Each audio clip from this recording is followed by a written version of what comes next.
Good evening, ladies and gentlemen. Welcome to another podcast of the Ultimate Manifestation Podcast. It has been quite some time since I have been, I don't want to say able, but been in a position to do a podcast and share the airwaves with you guys. But I am so happy, so thrilled, so excited to be here because today, we're going to do something. We have a topic set out for you that is, in my mind, so epic because, and it's really cool how, with Star Wars, so much is starting to come up again with, The Rise of Skywalker being released in December, and then also The Mandalorian just being released on the Disney Plus channel. I have not seen that yet, but I'm definitely going to get to it.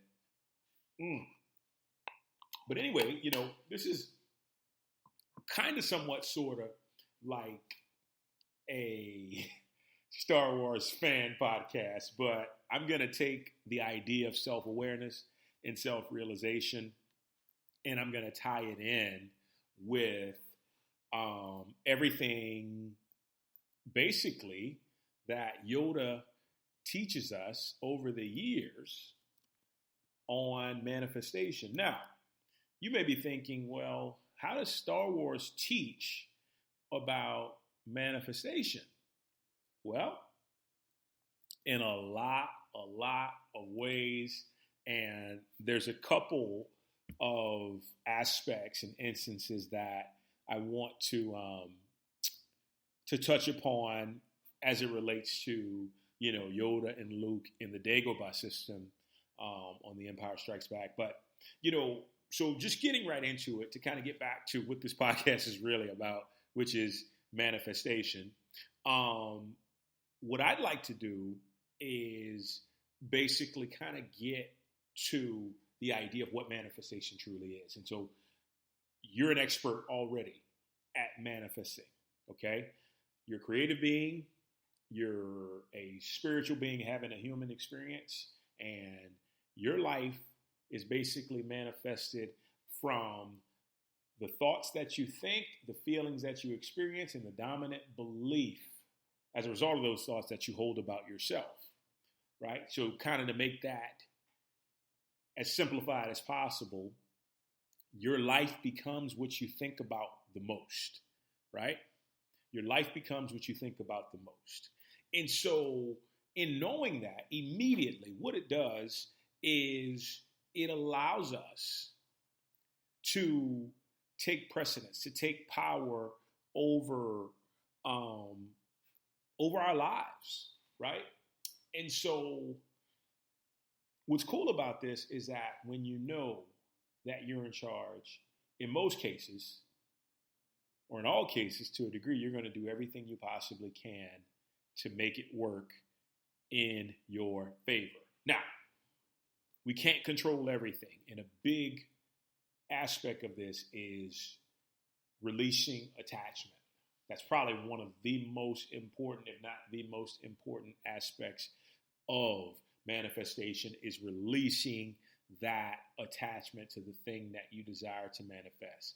But there's also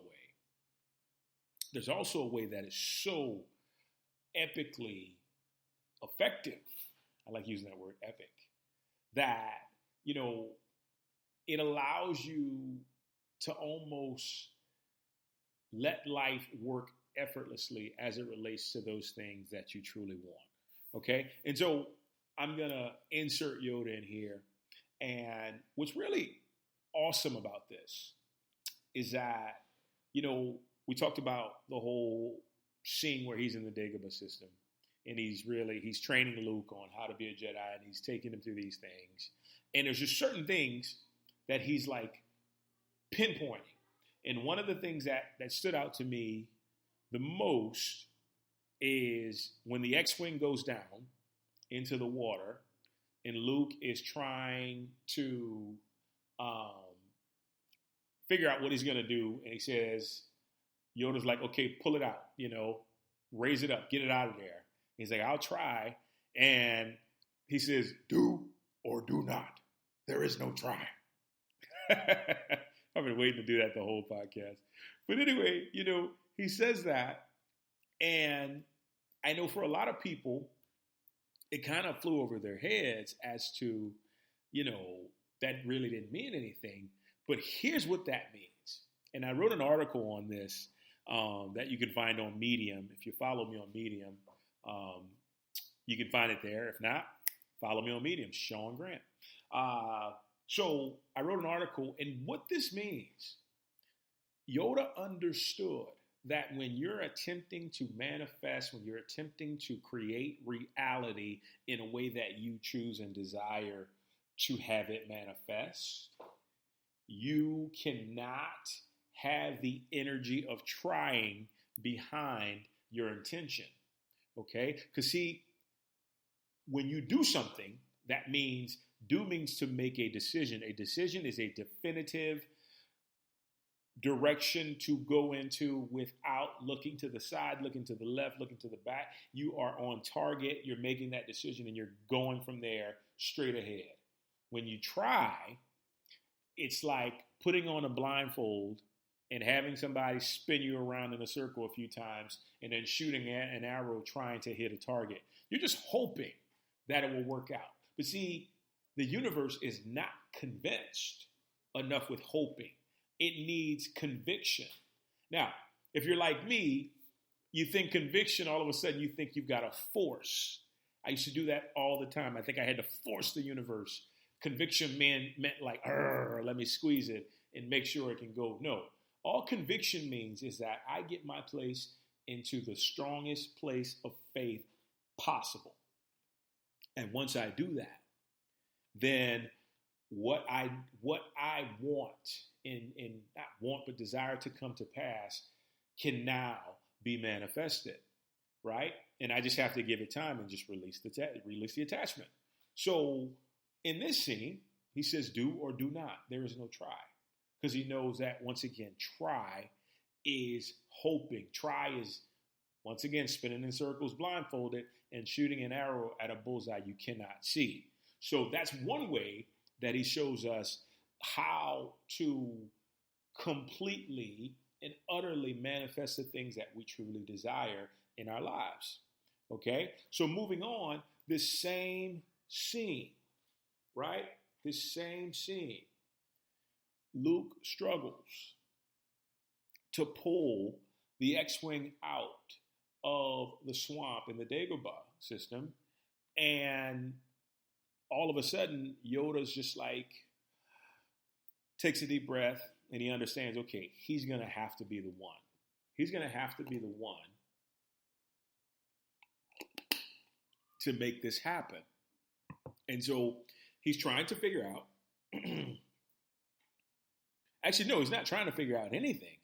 He basically, if you watch that scene, and this is what's so fantastic about it all. If you watch that scene, he stops, he closes his eyes, he connects, right? He connects to the part of himself that is unlimited.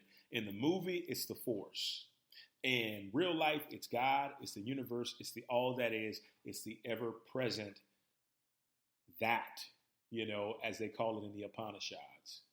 He stops and he connects. He centers himself because he knows that once he's in this energy, and it's not like a forceful connection. It's not like, come on, God, I need you to do this for me.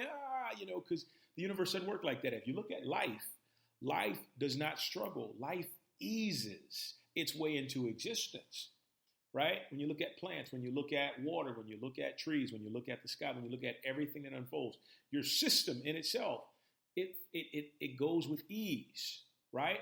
So he centers himself on this energy, which is the Force, which is the universe in your case. And he takes a deep breath because breath represents life force energy. He takes that breath and he puts it into that intention. It infuses that intention so much that energy, that energy can pull that X-Wing, which, could be 2, 3, 4 tons, out of the swamp by this little bitty creature that is like probably 2 feet tall, if even that, 800 years old, and because he was so convinced, and that's a prime word, man, right there. That is a primary word, because he was so convinced that the force would help him to do anything that he set out, and he didn't have to force it. He didn't have to be in this place to where he had to keep checking back up on it. His faith was enough. His faith and his conviction was enough. And what do you see from there? You see the X-Wing being not only raised out of the water, but raised out of the water, turned in a 360-degree motion, and then placed on land. Right? And Luke says, I can't believe it. And Yoda says, that is why you fail. And so that leads us to likely the most important part of manifestation, and that is the part of belief, right? You cannot manifest the thing that you do not believe in, right? And here's why. The power, the force, the all that is, it cannot work. It cannot work if your faith is not strong enough within it, because here's the thing. Here's the thing you realize about God when you go further into self-awareness and self-realization. God can only work in the physical reality when we allow him to work through us, right? The universe can only work when we allow it to work through us. If we say, universe, do all the work, nothing's going to happen. If we say, universe, let me do all the work, nothing's going to happen. But if we say, universe, God, all that is, let's do this together. Guide me, lead me. I put my faith and trust in you, and I know together we can get this done, and I have faith. You see, that in itself is something so big that I want to touch on right now, because the problem is, when it comes to manifesting things, and it comes to people getting what they truly desire, they fall into those categories. They fall into those two categories I'm talking about. I just mentioned.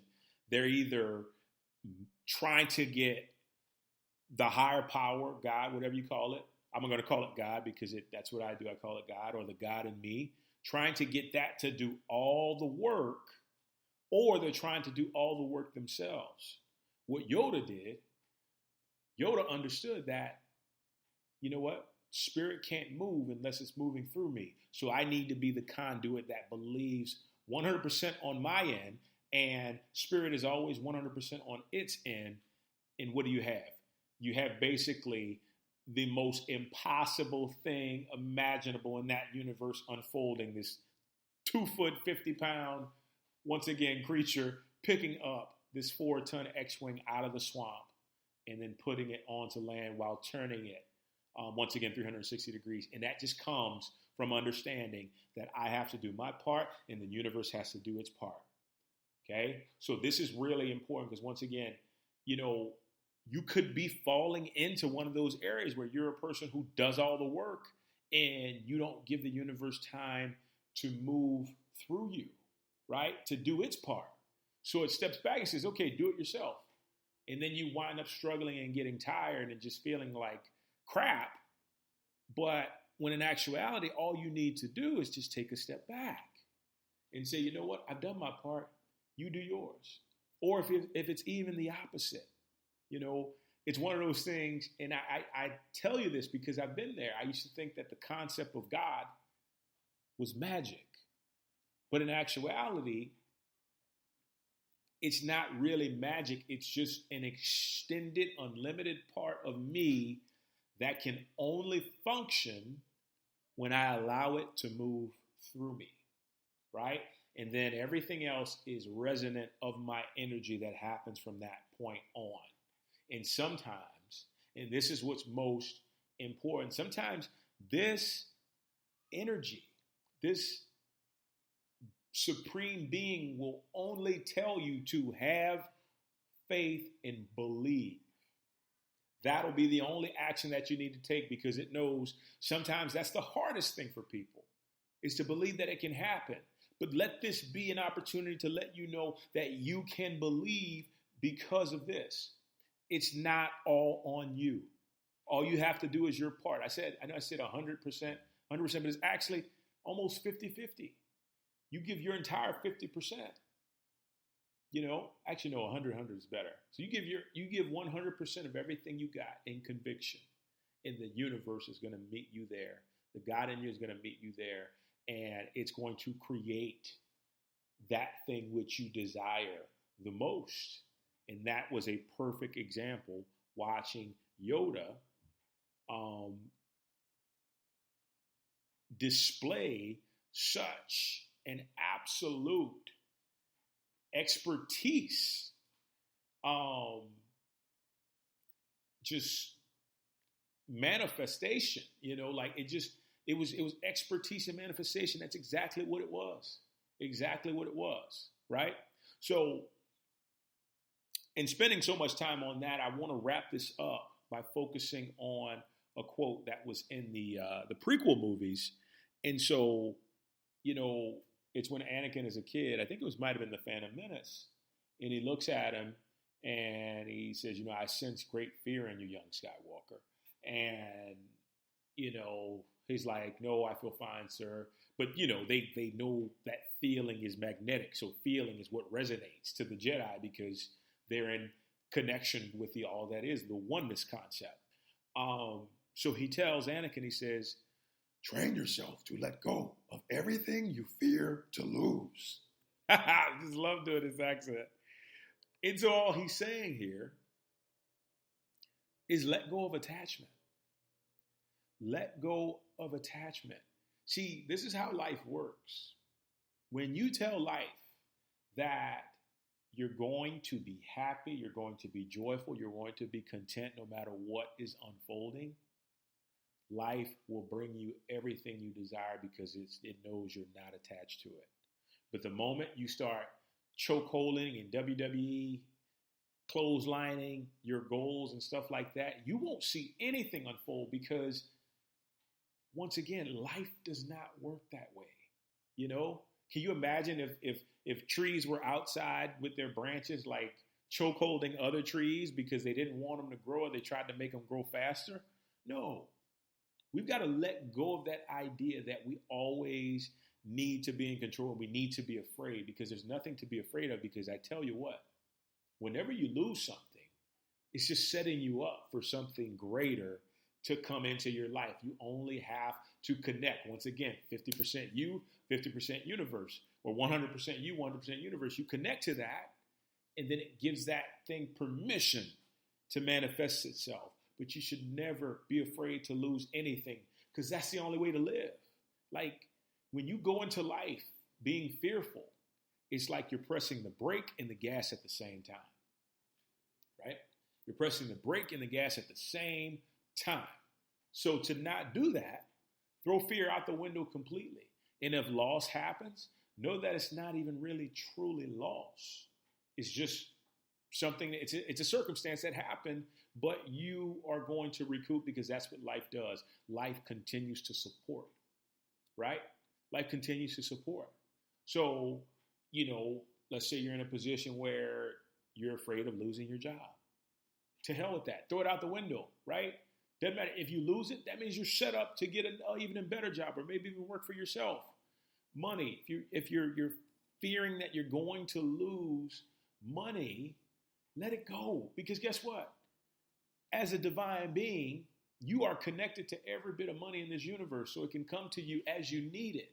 You just need to let go of everything you're fearing that you might lose. And in that detachment, I promise you, in that detachment, life will manifest. The universe will manifest everything that you are desiring, because you are no longer needing, and the key word is needing it, to complete your life or to feel like like that thing is your highest form of joy, because it's not. Because all we really want is the essence of what things bring, and that's just the feeling. We just want the joy. We just want the happiness. We just want the love. We just want the excitement. And we can feel that without the stuff. So when you feel that without the stuff, you're creating the feeling. The universe says, oh, okay, you're already joyful. Matter of fact, let me bring something to add to your joy. And that's how it works, right? So you create the feeling first, and then the stuff follows, as opposed to getting the stuff and then having the feeling. No. Think about everything you're looking to manifest in your life. Create the feeling first, and then allow the stuff to follow it after. And I promise you, when you do it that way, once again, feelings are magnetic. Thoughts are electric. Feelings are magnetic. Feelings are going to draw to you the stuff that you need to make your manifestation a reality in the very way that you want it to. Guys, thank you so much for joining me today. It has been an absolute pleasure. I will talk to you soon. Take care. Bye-bye.